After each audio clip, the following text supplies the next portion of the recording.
Welcome! If you want to customize volume styles panel into Oppo A53s, in the beginning you need to go into Play Store and find volume styles application. This one. Need downloading and installing. I'm already installed this, so click open.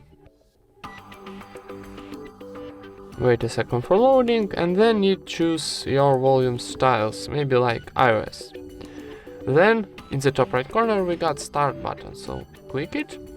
And now need to give permissions for this application, so turn on here and one more time into settings. Volume styles, turn on, click OK.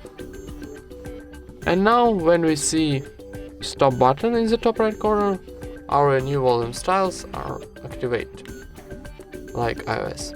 And that's it. Thank you for watching, leave thumbs ups and subscribe to our channel.